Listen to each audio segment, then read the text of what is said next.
Mais um Reagito na TV chegando e como você sabe, para levar o melhor até você, a gente vai até a balada, capota no meio do mato nas provas de trekking, mas também fala de muita coisa boa que acontece na cidade.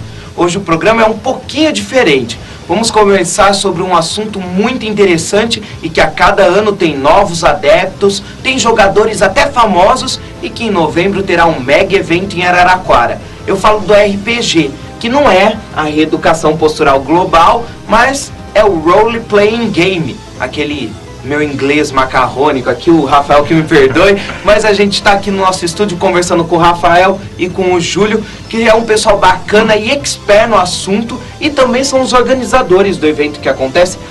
Dois dos organizadores, na verdade é um grupo de organizadores do evento que vai acontecer em Araraquara e que já é um sucesso, né, visto o do ano passado. Então, Rafael, eu começo por você perguntando um pouquinho, me explica o que é o RPG, o que é o Role Playing Game? O Role Playing Game vem da sigla RPG, né? O Role Playing em inglês é um verbo que diz representar. Então é um jogo de representação onde os participantes, eles têm que representar personagens que eles criam dentro de uma história, né? E vão se interagindo com o mestre com um objetivo em comum. Entendi. E ele nasceu de uma forma especial? Existiu algum momento onde se instituiu o nome RPG, porque já havia um grupo formado que tinha esse objetivo, esse jogo, ou através do tabuleiro, ou através de outra forma? Ele veio do War Games, na verdade, né? Que era jogo de tabuleiro. Em 1970 e pouco, o pessoal tinha que invadir um castelo. E aí acabou surgindo o RPG. A pessoa tinha que montar um grupo para invadir o castelo de um cara que montou. E acabou surgindo assim o RPG, né? Ou seja, o próprio War, esse jogo que a gente conhece até hoje em dia, ele foi um dos... Vários tabuleiros que hoje ainda fazem sucesso, eles deram o parto, né? O pontapé inicial. O pontapé inicial. Inclusive vocês estão vendo algumas imagens sobre o filme ET, que é um dos primeiros momentos em que a gente tem a representação, e o ET já tem 25 anos, o filme. É um mega sucesso, né? E um mega sucesso, e todo mundo não imagina que o que eles estão jogando ali é um jogo de tabuleiro dos primórdios do RPG. É o RPG. Ele é o primeiro RPG que existe. Ai, que interessante. E existe também o RPG que nasceu a partir dos desenhos, né? A gente tem muitos desenhos aí, por exemplo, Dungeons Dragons, que a gente tem no Brasil, conhecido como Caverna do Dragão, é baseado num jogo. Explica um pouquinho mais pra mim. Eu acho que é difícil a gente falar, né, do que surgiu antes, porque a partir do RPG, várias influências em televisão, cinema, principalmente desenhos e gibis, histórias em quadrinhos foram surgindo também. Então, como você disse, Dungeons and Dragons, mas tem vários outros filmes e depois, fugindo um pouco dessa questão de Idade Média, de fantasia, também começaram a surgir coisas relacionadas a mundo futurista ou até mesmo super-heróis, que também tem toda uma base. A gente pode falar que tem uma base de RPG, mas é um ciclo, né? O RPG tem dessa influência, cria essas ideias, que por sua vez também, a partir de algumas coisas foram criadas, se retornam para o RPG, onde eles criam outros tipos de jogos, onde você pode jogar como vampiro, como super-herói, no futuro, como um hacker. Não tem limite para a imaginação, né? Você pode criar o que você quiser. Entendi. Então é um ciclo que fica. A gente teve um jogo de tabuleiro, eu particularmente tive a oportunidade de jogar algumas vezes e nem sabia que era um jogo de RPG da Estrela, lançado há alguns anos. Hero Quest. Foi o primeiro RPG lançado no Brasil, se eu não me engano. Eu não sou um expert, como você disse, mas se eu não me engano foi o primeiro que foi lançado aqui no Brasil. E interessante é que eu achava que o RPG ele tinha passado para o tabuleiro nascido das cartas, porque a gente tem até uma coisa muito interessante, eu queria mostrar para o pessoal, muita gente já teve uma fama muito grande no Brasil, muita gente já jogou o Magic, né? O Magic foi em muitos lares já. Que por sinal tem muita coisa aqui, eu vou até roubar umas cartas, porque pelo que eu fiquei sabendo, é que elas valem uma pequena fortuna, algumas delas. Eu lembro que muita gente trocava como figurinha, assim. Porque o Magic, na verdade, ele é Collectible Card Game, que é um jogo colecionável. Então você vai fazer você vai montar sua estratégia de jogo, mas para isso você precisa de cartas melhores. Então é um super jogo. Você precisa ir sempre adaptando o seu jogo para poder enfrentar adversários cada vez melhores, né? E pra gente ter um pouco a ideia do tamanho desse jogo, por isso que as cartas chegam a valores tão altos, né? Porque existem jogadores em todo o mundo. O jogo mais famoso do mundo é o Magic. Eu acho que uma das explicações pro Magic ser tão famoso é porque, diferente do RPG, em 2 pessoas você já consegue desenvolver um jogo. Enquanto que o RPG, para você poder ter um jogo interessante, umas 4 ou 5 pessoas seria necessário. Então acho que eles simplificaram um pouco a questão de número de pessoas. Então acho que pode ter feito mais sucesso também por causa disso. Entendi. E houve um momento de transição do tabuleiro para as cartas, porque depois a gente passou ao jogo com livros, né? Então eu gostaria que vocês me explicassem um pouquinho melhor isso. Em que momento a gente joga as cartas, pode jogar no tabuleiro, pode jogar com os livros? Em que momento a gente usa os dados, que daqui a pouco eu mostro para vocês, os dados, um mais louco que o outro. Então fala um pouquinho. Deixa eu tentar explicar. Na verdade, o primeiro RPG ele surgiu do tabuleiro. Porque o RPG você tem que descrever todo o cenário, descrever toda a ação dos personagens, eu acho que isso simplificava um pouco. Né? O tabuleiro limitava todo o cenário e você sabia onde é que estava a pessoa, o personagem que se estava movimentando. A partir daí eu acho que eles quiseram amplificar um pouco e surgiram os livros com regras, com mundos, e aí as pessoas, ao invés de ter a representação num cenário, eles teriam que imaginar. Então era tudo feito a partir do imaginário. As cartas, como eu disse, pode ter sido uma simplificação para você jogar com menos pessoas, né? Mas foi uma coisa muito simultânea, é muito difícil a gente falar um momento exato, né? Mas eu acredito que todas as vezes que tem um tabuleiro é uma coisa um pouco mais simples, você não tem que estar criando ou descrevendo. Como mestre, você tem que descrever muito uma cena para a pessoa imaginar exatamente onde que está, o lugar físico, a cidade, as pessoas que estão à volta. Hoje o tabuleiro é mais para simplificar, na verdade, né? Quando o mestre quer colocar uma situação que vai ter personagens e eles têm que entrar em um lugar ou enfrentar uma situação, então ele usa o tabuleiro mais para simplificar, mas não tem a necessidade. Tá. E os dados, eles são já usados assim, por exemplo, seu personagem que você vai movendo no jogo, ele pode fazer coisas normais, como andar, conversar com uma pessoa, todas as coisas que são simples de serem feitas, conversar ou ir até um lugar, não tem necessidade de jogar dado. O dado ele surge quando existe algo que você quer fazer que pode ou não dar certo. Né? Então vamos supor, se um personagem está querendo arremessar algo e acertar um alvo, existe a possibilidade de ele errar. Então dependendo da habilidade dele que vai estar na ficha, você vai ter as regras que o dado vai determinar se ele acertou ou errou. Então nesse momento de você fazer um ato onde existe uma probabilidade de dar certo ou errado, você joga os dados para poder resolver. Não, e a gente acha que os dados são coisas assim, completamente de 6 lados, só 6 números, não. Na verdade, a gente tem dado com 19, 20 dados. 20 lados, tem as pirâmides. Então, para você ver, são dados muito diferentes. Inclusive eles falaram que tem amigos que explicam, né? Os matemáticos, né? Os matemáticos até explicam as funções dos dados, e cada dado desse, ele serve para um tipo de mundo, é isso? Um tipo de mundo, situação. A gente tem até um dado, vocês estavam explicando que existem dados para serem jogados no tempo dos vampiros, no futuro. Sistema, né? Isso ele é determinado através do sistema de jogo, né? O sistema ele vai determinar o mundo onde você joga e como funciona a jogada de dado, né? A criação de personagens são diferentes. Então esse que você falou dos vampiros, eles usam só dado de 10 faces, que é esse daqui. Então só esse dado é usado, são vários desses que se usa durante o jogo, mas só esse. Já no D&D, no Dungeons and Dragons, que é o mais jogado, aí você usa todos. Você usa todos, o de 20 para você determinar. O de 20 para você determinar a jogada. Aí, dependendo do tipo de arma que você usa, o dano é dado... D12, D10, dependendo da arma, é um tipo de dado. Ou então, por exemplo, se você está querendo tomar uma poção de cura, também são outros dados que você pode estar utilizando. Ou mesmo dados de vida de um personagem na criação, é diferente de acordo com o seu personagem.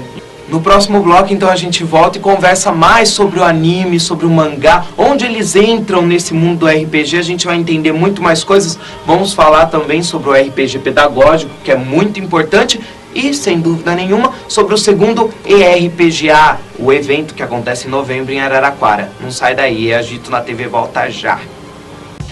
Agito na TV. Oferecimento Health Club Total. E aí, rapaziada de Araraquara. Sintonizada aqui na Jovem Pan. Aqui é o Vinícius Vieira. Eu sou a Tina Roma. Tô aqui, ó, na Jovem Pan. 95,7. Falou? Valeu! Agito na TV. Oferecimento Health Club Total. Voltando agora nesse segundo bloco do Agito na TV, esse programa especial para você se inteirar um pouquinho mais do que é o RPG, desse mundo do RPG, para poder participar do evento que acontece agora em novembro no Ceará, ali na Facira, em Araraquara, que é o segundo ano já, um evento que o ano passado contou com mais de 750 pessoas, já é um evento registrado, mas a gente fala depois sobre isso. Vamos agora voltar um pouquinho para o assunto mangá. Me expliquem um pouquinho o que é o mangá, para que depois a gente caminhe para outras coisas que a gente vai ter no evento. O mangá, na verdade, é um fenômeno, né? É a história em quadrinho mais vendida do planeta. É made in Japan, né? É uma história em quadrinhos que é contada, geralmente é semanal lá, e pode até durar anos e anos. É como se fosse uma novela mesmo. O mundo consome como se fosse água mesmo. Realmente eu considero um fenômeno. Qual que é a diferença entre esses dois tipos de desenho? Eu acredito que, na verdade, o público-alvo, né, eu também estou falando não sou expert no assunto, mas no Japão existem muitos tipos diferentes de mangás. Desde aqueles de bonitinho, de florzinha... Que é feito para garotas, tem o que é feito para menino, tem o que é feito para adulto, para adolescente. São vários público-alvo, né? Enquanto nos Estados Unidos eles fazem já... essas histórias em quadrinhos são mais voltadas para o público, né, jovem, super-heróis. É claro que tem alguns adultos também, como o Sin City, que foi feito o filme, mas eu acho que é em menor escala, né? Então, acho que a principal diferença é essa. E fora que você vê ao contrário, né? Do japonês, você começa de trás pra frente. Não sei se você já viu. Existe também aqueles, mais uma vez, perdoem a ignorância do leigo aqui, mas existe também uma diferença no traço, né? Na verdade, a diferença é absurda, porque o traço japonês, ele exagera mais, né? É um traço exagerado, olhos grandes, toda a expressão facial ela é exagerada. É exatamente para mostrar essa... Mas eu acho que a diferença tá diminuindo, porque eu acho que alguns dos desenhos americanos estão se baseando principalmente nos traços japoneses. O traço japonês virou meio que como se fosse um marco, e eles acabam meio que se baseando nisso para poder estar desenhando também. Então foram pegando algumas técnicas, e se você observar os desenhos hoje em dia... Muita coisa já tá meio que... Já tá ajaponesada até. Entendi. E eu lembro que quando Cavaleiros do Zodíaco, por exemplo, chegou no Brasil, que é outro assunto, é o anime, né? E a gente vai explicar um pouquinho.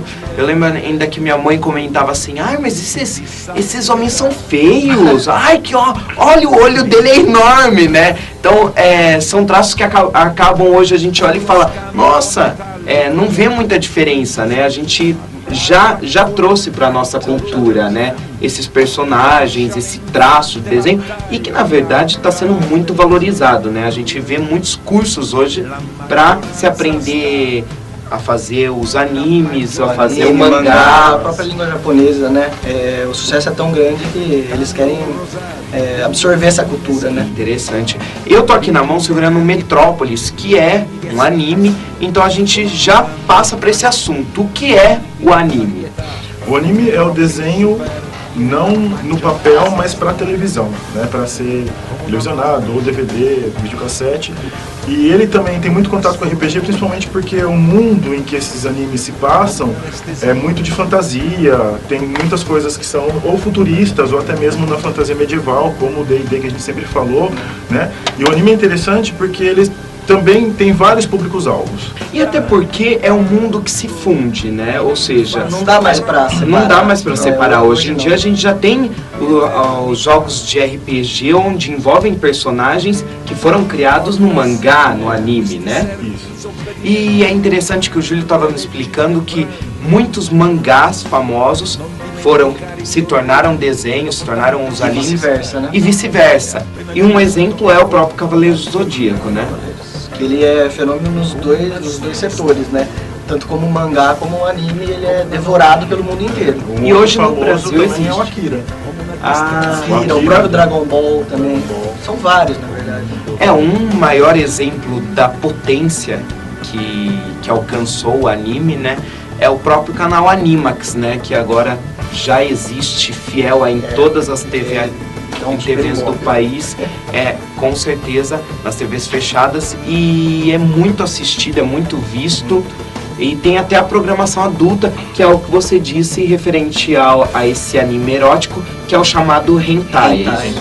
Então, tá vendo, não sou tão leigo assim, eu já conheço, mas só a pornografia, né? O é péssimo.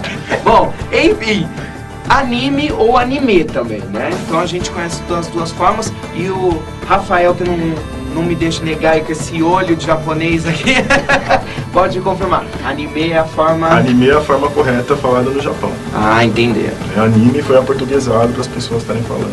A mesma coisa é o mangá, né? O japonês tem muita a entonação maior na última sílaba. Mangá, anime, sushi, sashimi. Então a gente podia até falar anime, né? Porque se a gente for comparar as duas palavras, falar manga também não vai dar muito certo, não, né? Mas agora mudando um pouquinho, muita besteira sendo falada, mas também muita coisa séria. Cosplay é uma coisa que me interessa muito. Inclusive, antes da gente conversar, eu chamo um vídeo aí de um campeonato que teve em Santo André, que a Vivax filmou, e a gente vai passar uns trechinhos para vocês verem. Roda aí.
Voltando então, me expliquem. Quem tá assistindo vai falar assim, só tem gente louca vestida de personagem de história em quadrinhos. Olha, cosplay começou, na verdade, em convenções dos Estados Unidos, né?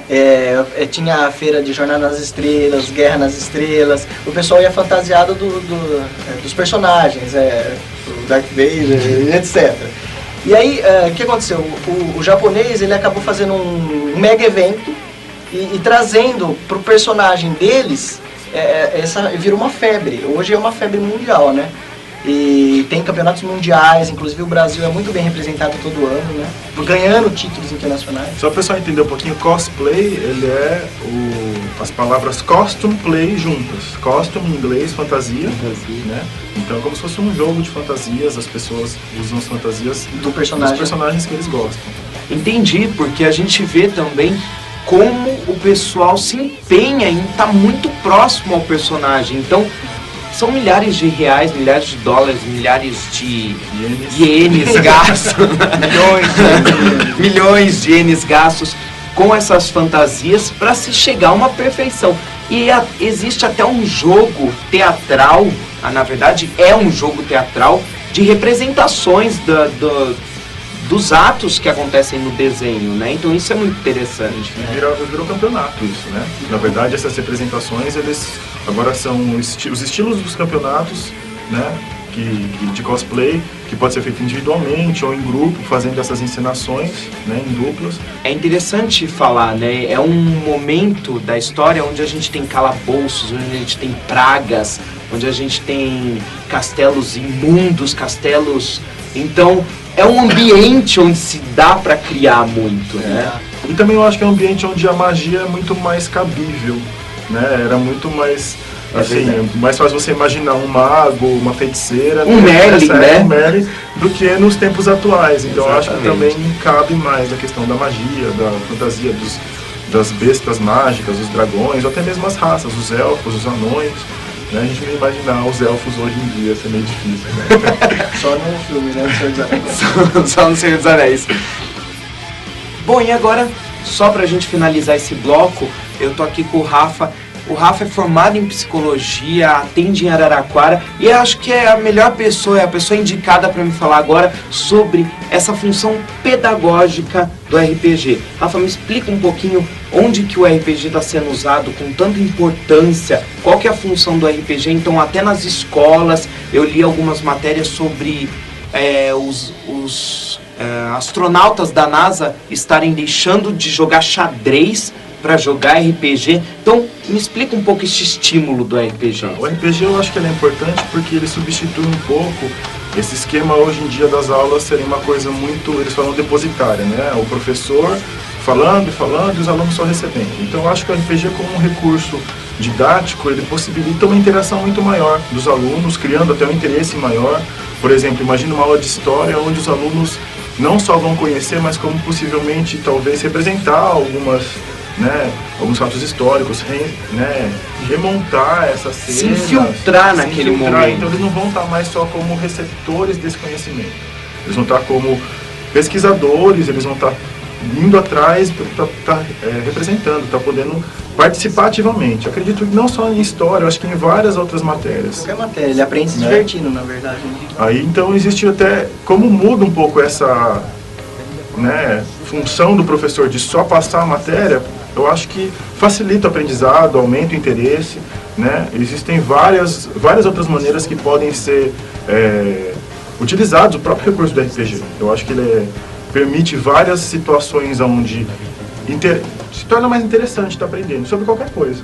Então a gente vai para um rápido intervalo e no final a gente fica sabendo mais sobre o evento para concluir aqui esse papo sobre RPG hoje no EAGITO na TV. EAGITO na TV. Oferecimento Health Club Total. Faça notícia. Acesse www.tribunaimpressa.com.br. EAGITO na TV. Oferecimento Health Club Total. O EAGITO na TV nesse terceiro bloco. Então vale ressaltar, dia 10 e 11 de novembro, todo mundo está convidado para comparecer ali no CEAR, para comparecer nesse grande evento. E eu queria lembrar também que tal importância aderiu ao evento que vocês formaram uma sociedade, né? Um grupo com o intuito de preservar essa imagem, com o intuito de direcionar o RPG cada vez a uma coisa muito maior e melhor. É o Supimpa, né? Que tem, aliás, além de formar uma palavra super legal, tem todo um significado, né? A princípio... Na verdade, Supimpa foi criado anteriormente ao evento, né? A gente tinha um pessoal antigo que já não joga mais, não estão mais presentes aqui em Araraquara, criou essa sigla Supimpa, que é Sociedade Utópica para a Preservação da Imaginação, Magia e Poesia de Araraquara. Aí depois de um tempo, o Júlio resolveu resgatar isso, transformando a sociedade unida, em vez de utópica, porque agora já ficou uma coisa real. Esperto, Júlio, não é mesmo? Deixou de ser utópica. É ele que surgiu com essa ideia do encontro, né, dos eventos, então a gente resgatou as pessoas que ainda estavam aqui para poder estar fazendo tudo isso. E lembra também que para entrar no evento, gente, é 1 quilo de alimento não perecível, tá? Que a gente vai estar... É um evento beneficente. Vai estar doando para 3 entidades, vão estar sendo beneficiadas com esses alimentos. Que é muito importante. Né? Então, Os 2 só dias. 1 quilo de alimento não perecível Isso. para você já se inteirar, participar, jogar, participar dos workshops, Isso. tudo. E assim, Menos jantar medieval. menos jantar medieval, que vai ter o custo, os convites vão sendo vendidos separadamente, tem no site, né, os contatos, ou Ah, mas aí também, no né, próprio gente? evento. a gente Você vai tá comer, vendendo. né? Ó, E bastante. e viu? bastante. Porque vai ser banquete E fantasiado ainda, olha. Voltar ao mundo medieval de graça também não dá, né? Eu queria agradecer então a presença do Rafael e do Júlio aqui, que deram essa aula pra gente se inteirar um pouco mais sobre esse mundo do RPG, do anime, do mangá, onde as coisas se fundem, onde a gente pode jogar, nesse mundo onde a gente tá tão cheio de coisas ruins, cheios de má influências, a gente ainda pode se espelhar em coisas que mexam com a imaginação, que mexam com o bom astral, que mexam com a união de um grupo. Isso é muito importante Então, estão convidados, hein? Dia 10 e 11 de novembro. Lá no para o SAR. evento. É isso aí, pessoal. Vamos comparecer. O Júlio é todo tímido, desliga a câmera, só fala porcaria.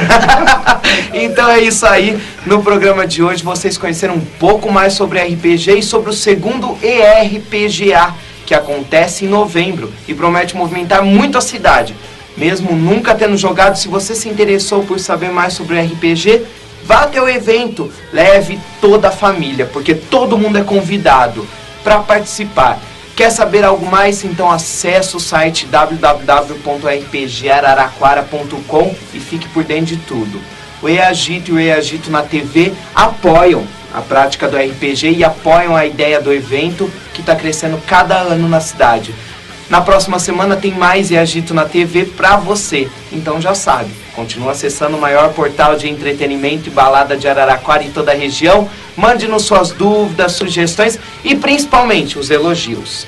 Nos vemos na próxima semana. Até lá!